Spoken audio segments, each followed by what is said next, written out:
The clouds are starting to roll in on this beautiful summer evening. We're seeing the signs of the monsoon season getting ready to start here in Tucson. Today we're going to talk about legumes in the garden. They're a really important crop for improving our soil, and they give us a lot of different options of things to grow in the summer. So we're going to go around and look at some different legume crops that we have growing here, some cowpeas and some other green bean varieties, and we'll talk a little bit about what's been going on with those and what you can expect when you grow these types of crops in your garden.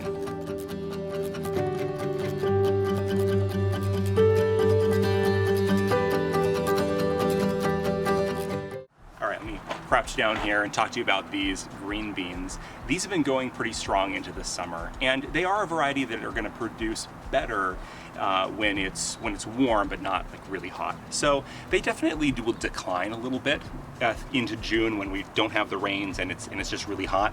Overall, I got to say I'm fairly happy with how these have been doing. They're still producing a little bit, not heavily, but there's still some little ones coming on. So we are seeing that there's still some pollination taking place, and so it's still putting something out. This is an area where I'd say they look good enough that as these rains kick in, they'll probably get another burst of production. So that'll be really great. I'd say this is a good thing to just sort of leave alone as it is.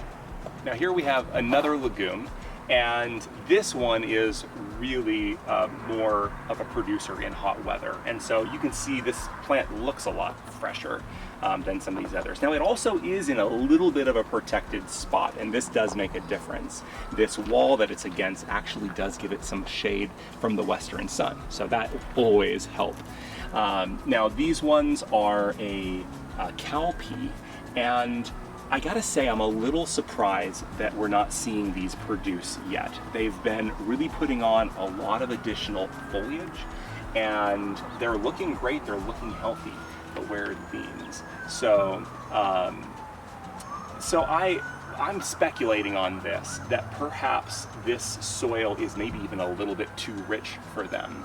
We put some quality compost into here, we also put in some worm castings, perhaps it already had, enough of what it needed, and this particular crop is, due to that extra nitrogen that it might have, it's putting all of its energy into additional growth as it uses up that nitrogen. So we'll see what we can do about this to help this start to produce. In some instances, this could be a good opportunity to apply some phosphorus to this crop, and applying that phosphorus can give it that specific macronutrient that it needs in order to actually start putting on some blooms. So there are a couple ways we can do that. There are some different liquid forms of phosphorus that are available on the market.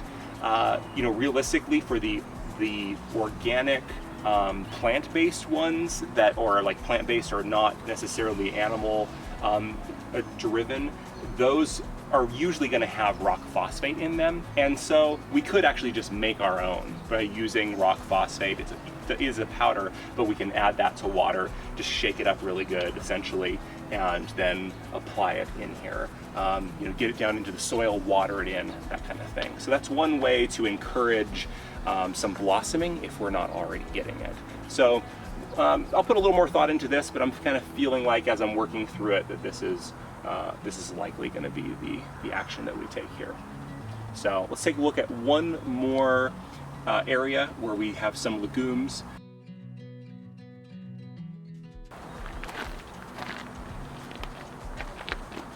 As we're coming in here to take a look at these other cowpeas, you can't just walk right past this amaranth. It's so beautiful, and I'm excited to see it starting to put on its blooms here. And as these start to actually have seeds that form, when you tap them, the seeds will fall off into your hand when they're ready. So this is something that we'll be looking out for, but I think this one really recently had started blooming. You can see a lot of little tiny yellow anthers in there, and so it's still a pretty fresh bloom, and they're starting to come up all over these amaranth plants in other parts of the garden too. So this is always really fun to see. and I'm excited about using this and really enjoying this plant a little bit more. You know, there are leaves that we can be using, and then also the little amaranth seeds themselves. So getting into here, this is one area that actually has the same type of cowpeas that I was just showing, and they are producing. So it's interesting to see that kind of contrast, one area of the garden versus the other. Gosh, if I had a lab in my house, maybe that's gonna happen. I would sure love to be able to just really quickly, easily, you know, get these samples tested to be able to see what is the difference between these two areas in the soil. Or is it just the location? Is it the water that it's getting? You know, these are some of the questions that I like to ask.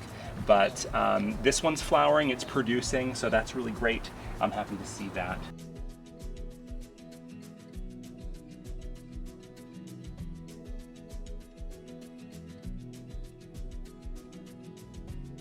So we have a little update for you on these cowpeas that have been coming along. Some of them are starting to get to the point where they're ready to pick. So these can be eaten as green beans, but if you want to let them go to where you're actually collecting a dry, dry bean that can be then cooked, then you want to let the pods get completely dried out. And you can see we have some coming here.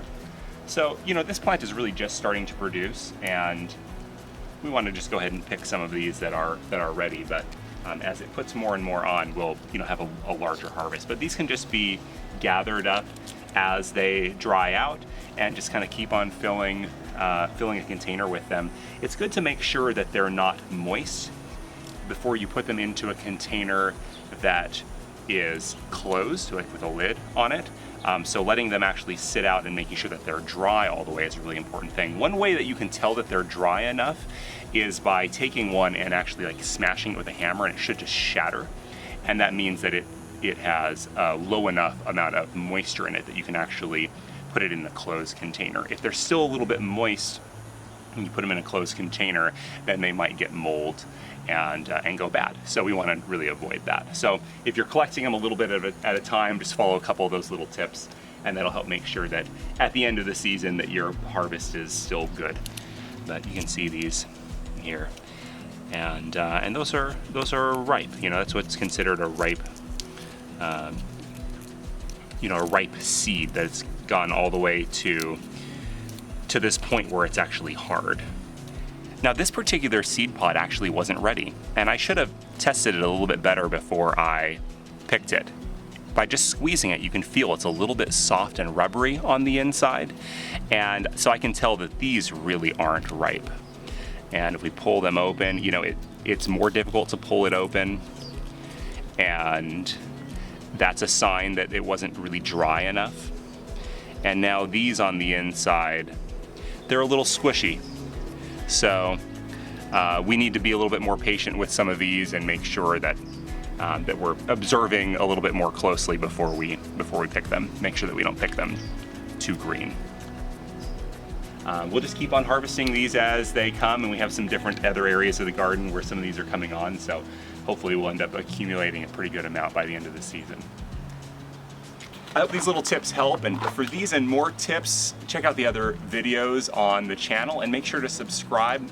I'm excited to be sharing these little bits from the garden with you, and I hope that they make a big difference for you. Until next time, happy gardening.